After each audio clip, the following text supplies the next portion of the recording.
to Scorpio Rising Diva Talk, and we're coming at you again with continuing the age conversation. And welcome back, Dr. Sixto Cecilia, our guest host this time. Thank you. And joining us in this conversation is a diva of many talents. She had a career in fashion design and was named Young Designer in 1978. So that takes you back. And she worked in the apparel industry for 20 years. Wow. She also has a passion for natural health and beauty. Originally from Kansas, which is the land of Oz, she came to California 47 years ago. Please welcome my dear friend, Kate Schaffer Shelby.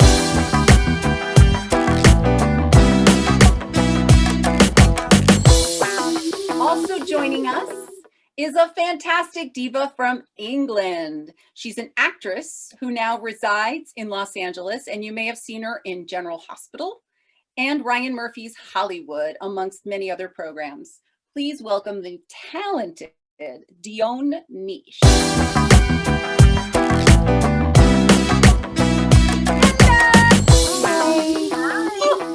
Look at you guys with similar backdrops. Yeah. Wow, Kate, you look gorgeous. We haven't told you we're actually at the same house. Oh, yes. I forgot now. So now, Dionne, are you on the right or the left of Kate then? In this, on the right. Yeah. Wait, I don't, put your hand on her shoulder. I don't believe you.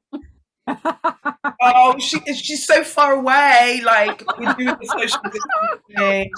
It's just very difficult. And Dionne, I already said this, but I'll say it again. You look gorgeous. Thank you, sweetheart. So do you. I love your hat. I love your fedora. I love the head, girl. Oh. It's my little trademark for Diva Talk. I love it. So, okay, so we'll just dive right into this conversation that we've been having about age. And, you know, it's just really been an exciting conversation because we've had a spectrum of ages so far. So I just want to thank you two ladies and Sixto for coming back to this conversation about age. And the conversation that we've been having to start is, the question is, how do you feel being your age? And, you know, you could reveal it if you'd like. That's part of the empowering context. And I know she says you can reveal it. Now, I know you don't think you came on a show to talk about age, and you're not going to talk about your age. Okay, I'm 47. Woo! And I love my age. So far, all throughout my ages, I've never really, no, I must admit, when I turned 39, going to 40, that's when I had a complete meltdown.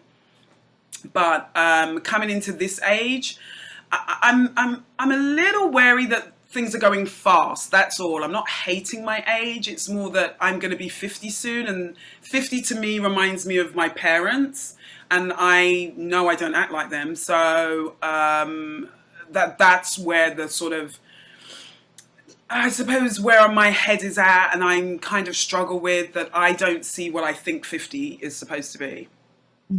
Well, I don't think there's a accurate representation of what 50 is really supposed to be, because I'm 50. Mm-hmm. Right, girl. And I'm rocking it. Mm-hmm. Yeah, and that's so true. And age has changed, you know, like when you think about the 60s and 70s, what 50 was like, to the 80s, to the 90s and so forth. It has changed. And, you know, I feel that women are being more empowered in their 50s and liberated, and the media are embracing it more because of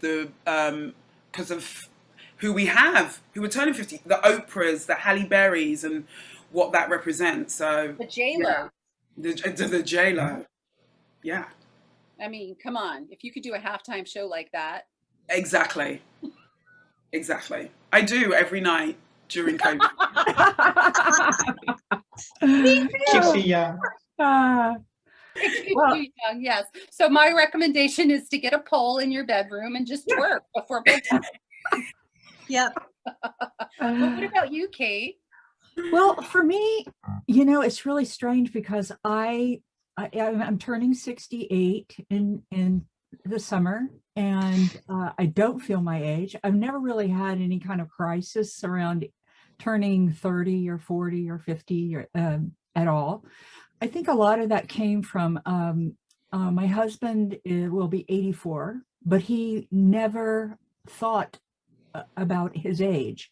He watched his parents, his father at the age of 40 decide, oh, we're old now. And he started dressing old and being old. And he said, I'm never going to do that. And, you know, I don't think about age. And of course, I think about my mother when I was young. And I said to myself, I don't want to look like she does when I'm that age. So I said, anything I can do, you know, I'm gonna practice, you know. So I have a question for you, Kate. Do you feel like what's dressing old? And Sixto, you have such a sense of style. I mean, what is that? What is dressing old? Like padded shoes or? Oh, well, for me, of course, working in the garment district, you know, everybody was trying to outdress each other. And I used to get on the elevator and say, oh, another fashion victim, because everyone was trying to dress how they thought what was the current fashion and what they need to do. But I just dress whatever makes me feel young, happy. And I'm not restricted to, okay, well, I'm in that age bracket, so I need to wear those modest dresses, and I just don't do that. And in fact, with the ladies that I teach at the senior center, I'm always pushing them to think younger, because even though some of them are younger than I am, but several of them are almost 90. So yeah, and they're following suit with dressing how they feel as opposed to whatever age dictates.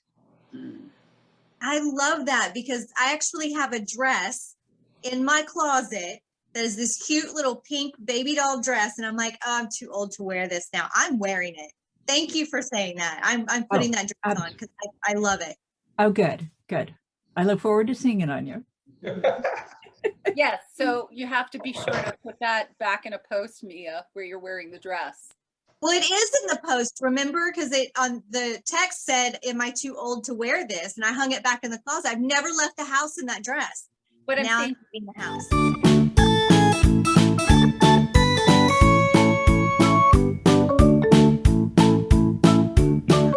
now you have to leave the house wearing that dress and repost it and saying, I'm not too old to wear this dress. And I'm Right. There you go. Yeah.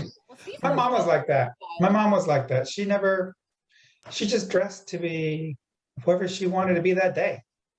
Yeah. And whenever we went out to an event, she got all dressed up, and she always looked really good. You know, never. I know what Kate means by, you know, like matronly or like. Oh yeah. Yeah, I know. Yeah. When I started sewing when I was 8. And my mother, since I was one of 3 girls, my mother said, I cannot afford to buy clothes for all of you, but I will buy you fabric. And so we used to go to the department store, find something we liked, took it into the dressing room, drew a picture of it, then went to the fabric store to find a pattern close to it and fabric. And I made all of my clothes, and I could go a month without wearing the same thing twice. And and at my 20-year high school reunion, one of the popular girls who was from an affluent family who never learned to sew came up to me and said, I wanted to tell you I always admired your wardrobe because you're so unique. You dressed how you felt, and you didn't look like the rest of us. We all bought off the rack at the same store. So I had always been self-conscious of it, but it just totally changed my view of the fact that I had been creative going all that way back. Yeah. You know, we discount ourselves a lot about our own creativity, saying we don't have that kind of creative juices, but we really do. Well, I don't know. You've not seen my sewing skills. While I got the sewing badge at the Girl Scouts, it's like everything I make looks like a straight jacket. I can make a pillow and a curtain. Well, you got to start somewhere, you know. I could Scarlett O'Hara the curtain, I guess. Yeah. Wrap Take it the around rod into out. a dress. Yeah. Yeah,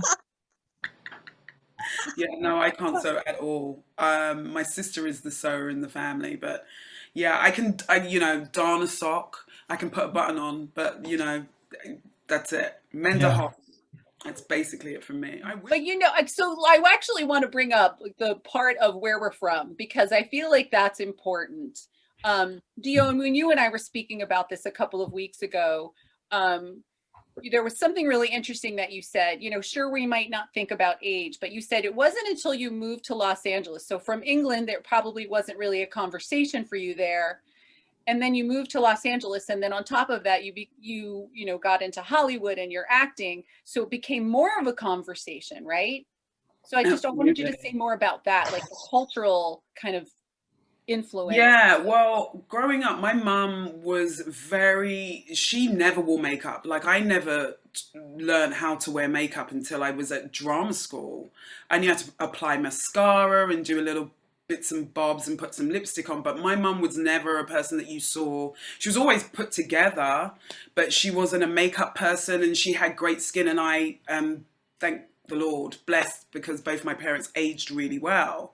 So it was age or the face and the lines was never a conversation. Yeah. But moving to LA and being in an entertainment industry where you might be a certain age, but you might also play older than that age. Like, I go up for roles that are much older than I am, which always makes me go, really? Because of what my perception of what that age is. So I'm always sort of like, I should be still playing in my 40s. Why are you putting me in the 50 category so far? But in Hollywood, it's a completely different thing. So the way Hollywood sees age, I feel, is they don't, when it comes to women, they want to put us out to pasture a lot earlier than we should be. So I've had a little bit of I would say, some trouble balancing my perception of how I view myself and the way the Hollywood views me. So it's thinking about, you know, okay, well, I don't want to be aging in a bracket and moving into that age bracket that they want to put me in 10 years before. So maybe I'll get a little bit of a touch up here, a little bit of filler here. And I probably wouldn't think about that if I wasn't in the industry or living in LA, if I was back home, or, you know, I don't have family members who have, no one that I know of in my immediate family ever thought about getting their face done or anything like that. But I'm like, oh, who is this Beverly Hills doctor I can go to get touched up? Lip done. Yeah. So I think I have a battle with it. I really do. Yeah. We've talked about that in previous conversations where, you know, like how much money do you spend on neck cream, and but then that, you know, to the next step, are you going to do plastic surgery? And was it Sixto, you said you just use tape? A friend of mine uses tape. She'll go underneath their hair and she'll do the tape. And they buy this tape, and then you comb your hair over it, and it's like, yeah, like I could use it for this when I've got my hair. I need to know what the tape is. Get this tape, because Botox is expensive. Yeah. I'm telling you. Yeah, I need like the 99-cent version. Do they have it at the 99-cent store? I'm gonna show up for recording one day with like butterfly stickers holding my face back. What are you talking about? You look great. You've got a great face. Thank you. It's lighting and makeup. I do know how to put on makeup. Well, and you guys are close in age too. So I thought this was kind of an interesting combination to have, kind of, you know, because I just turned 50 and then you guys are approaching it. And I feel like that's why we're having this conversation, because I was freaking out about turning 50. But are you guys, are you feeling like I'm not freaking out about 50. I freaked out at 40.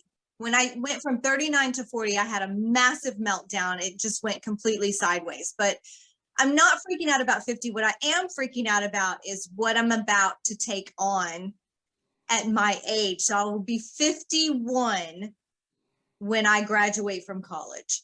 And that's nothing. That's nothing. That's terrifying to me. Oh, that's nothing. Well, I know it's nothing. See, still at 62, you just graduated. So Yeah, but it's like, I mean, it's funny. I guess now that I'm at this age and you say that, and I'm like, that's young. That's like, I think that's great because then you start a career and you probably won't burn out. Yeah, that's true. Because by the time I mean, people that start when they're younger, by the time they're your age, they're like, give me something else to do. So I think it's great. To me, it's like 51 is like nothing. You're Well, gonna need to like live on 51 to hold on, 51 to a 62-year-old is nothing, but 51 to a 45-year-old is a little something. So I don't put it know. into perspective. Well, and Sixto, I want you to talk about that because, the reason we have you in this conversation is the male perspective. Like, is it different for men than it is for women to freak out about aging? Men are really vain. Believe it. They're really vain. But since like we're talking about societal, pressures, it's okay to be older. Do you know what I mean? I mean, you have a man with all these wrinkles and he could look handsome or he could look like distinguished.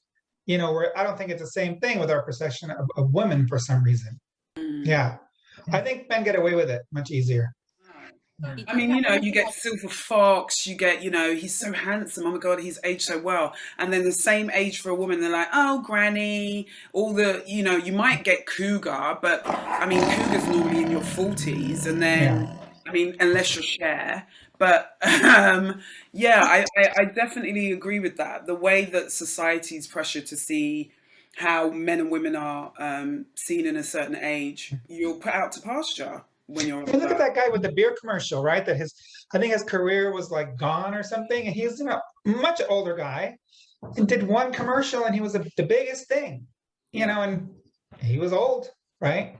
Older. The most interesting man in the world. Yeah. Sam Elliott. Mhm.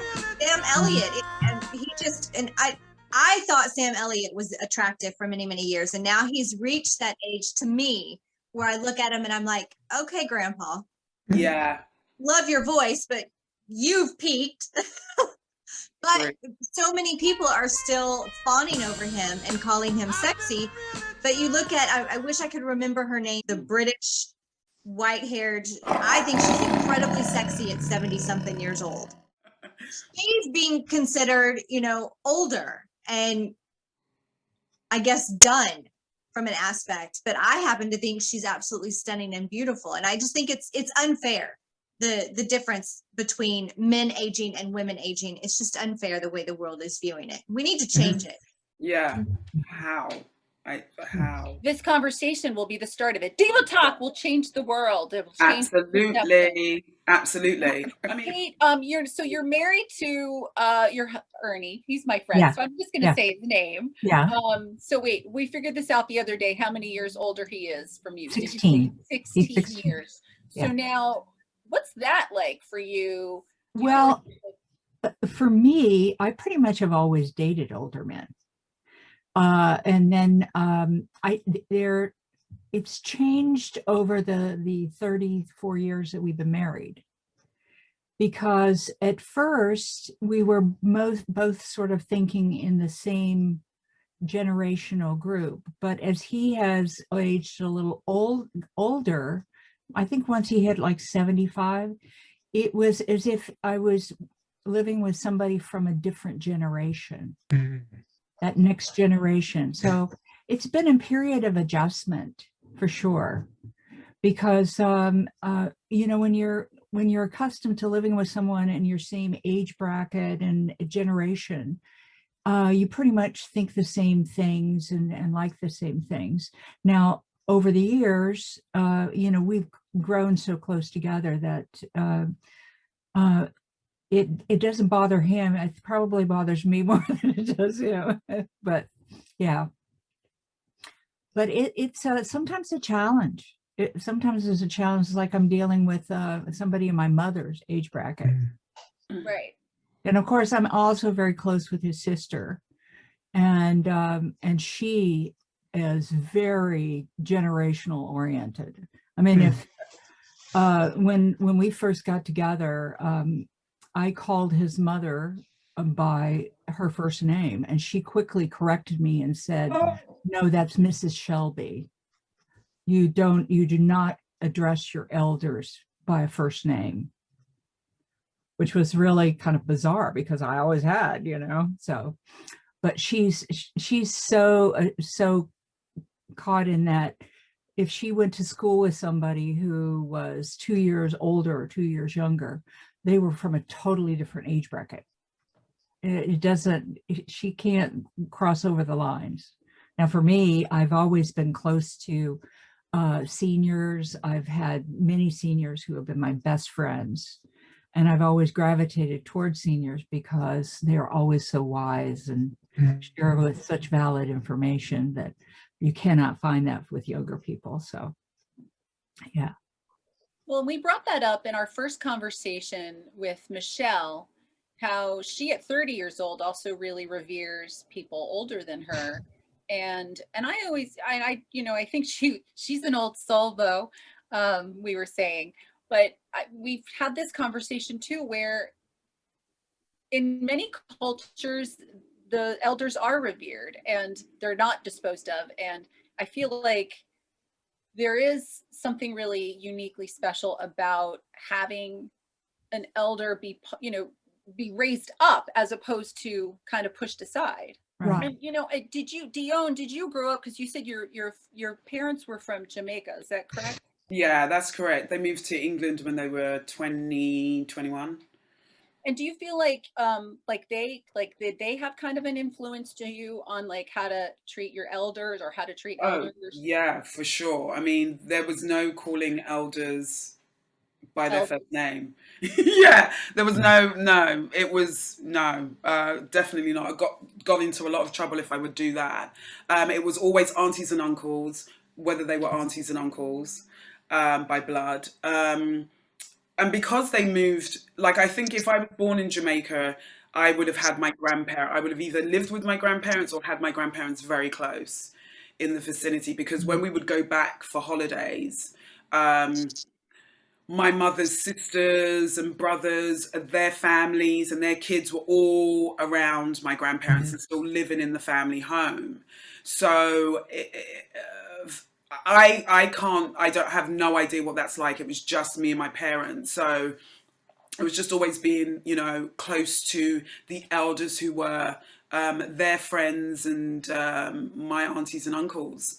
But yeah, there was a lot of respect. I come from the generation where my parents was like, a child is seen and not heard. And you don't really have certain conversations you just don't have with somebody who's older than you, because it's disrespectful. And you really take on what the elder person has to say and their advice.